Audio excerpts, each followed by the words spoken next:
The year is 2016. When asked about Donald Trump, JD Vance doesn't hesitate. He calls him an idiot, a cultural heroine. He publicly texts his friend, "I'm a never-Trumper." He calls Trump America's Hitler.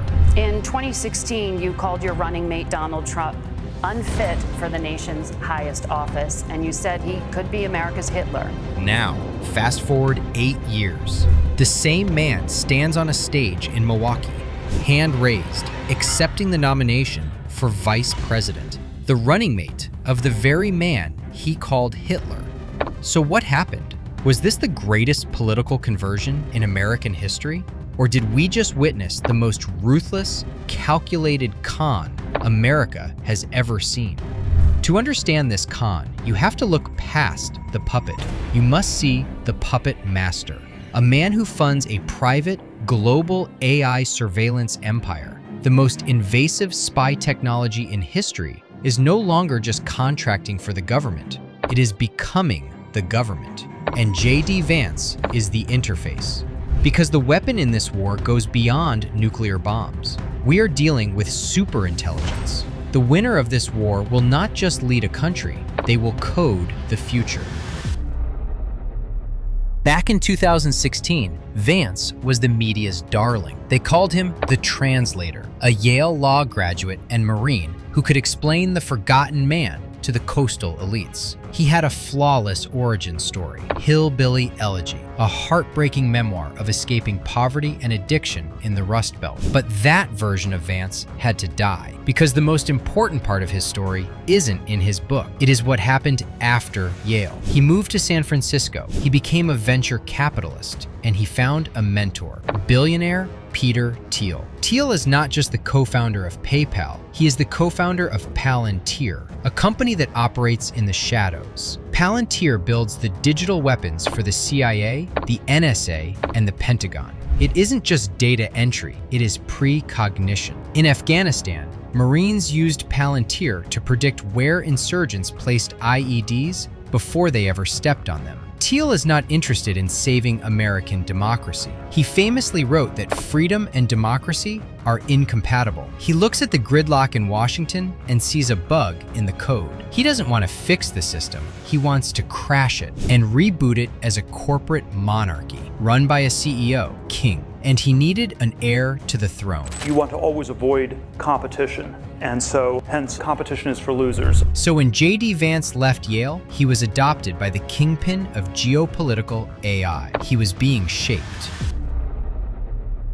Vance didn't just sit around writing essays. With Thiel's backing, he started building a massive war chest. He founded his own venture capital firm, Narya Capital. And look at who joined him. Eric Schmidt, the former CEO of Google. Mark Andreessen, the father of the internet browser. They weren't investing in photo apps or food delivery. They were investing in hard power, defense technology, AI surveillance, Rumble. They were building a parallel ecosystem, a structure designed to bypass the mainstream media and the woke tech giants. But by 2021, he wanted more than influence. He wanted power.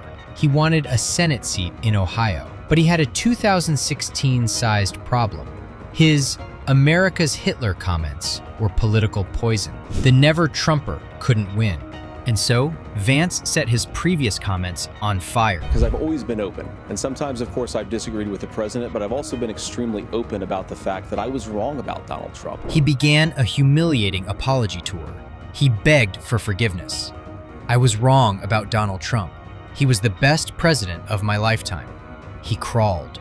The media called him a spineless opportunist. But Vance and Peter Thiel knew the media didn't matter. Only one man's opinion mattered. And Thiel knew how to buy it. The Palantir founder poured $15 million into a super PAC to elect Vance. This was the largest donation ever given to a single Senate candidate at the time. He had allies lobby Trump directly. They were installing an asset. It was a brutal, brilliant calculation. And it worked.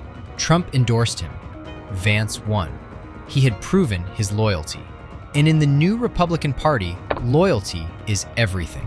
Once in the Senate, Vance became the field marshal for a new global war, a technological war. His obsession wasn't the border or taxes, it was China, specifically China's technology. He became the Senate's most aggressive hawk on AI. He called TikTok a Chinese Communist Party AI weapon. We wanted to keep TikTok operating, but we also wanted to make sure that we protected Americans' data privacy as required by law, both because it's the right thing to do, but also because it's a legal requirement of the law that was passed last year by Congress. So he argued that while the Chinese version shows kids science experiments, the American version feeds them self-harm and stupidity, a digital fentanyl designed to rot a generation from the inside out. He quarterbacked a deal to have its data controlled by American tech firms. He warned that if America paused its own AI development, we find ourselves enslaved to Chinese AI. And here's the twist. Vance openly praised Joe Biden's FTC chair,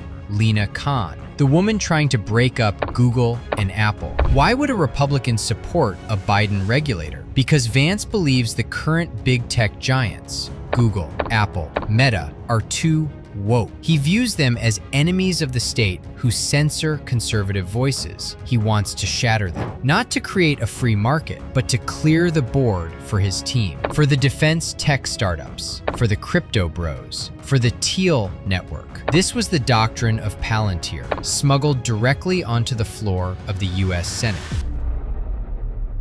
So who is the real JD Vance? He is the perfect weapon for a new ideology, Techno-Nationalism. He believes the elites sold out America's technological future to Beijing. His goal is to seize the full power of the US government, to launch an all-out industrial war. This means ripping up free trade deals. It means 100% tariffs on Chinese tech. It means the government picking winners and losers to ensure American chips run the world.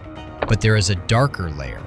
Vance has cited a thinker named Curtis Yarvin, a philosopher of the Dark Enlightenment. Yarvin argues that American democracy has failed. He proposes a concept called the Red Caesar, a leader who uses emergency powers to bypass Congress and the courts. He proposes a system called RAGE, retire all government employees, firing every civil servant, every bureaucrat, and replacing them with loyalists, replacing the president with a CEO, a monarch. This explains the conversion. It was a merger. To execute this hostile takeover of the American government, Vance and Thiel needed a wrecking ball. They needed Donald Trump.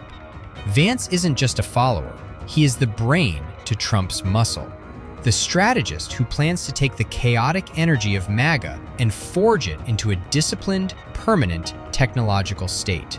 He is the Palantir candidate. In the end, it doesn't matter if his conversion was real, because the hillbilly from Ohio didn't just write a book about the elites. He wrote the playbook on how to join them, how to use them, and how to become their king. And the final chapter is just beginning.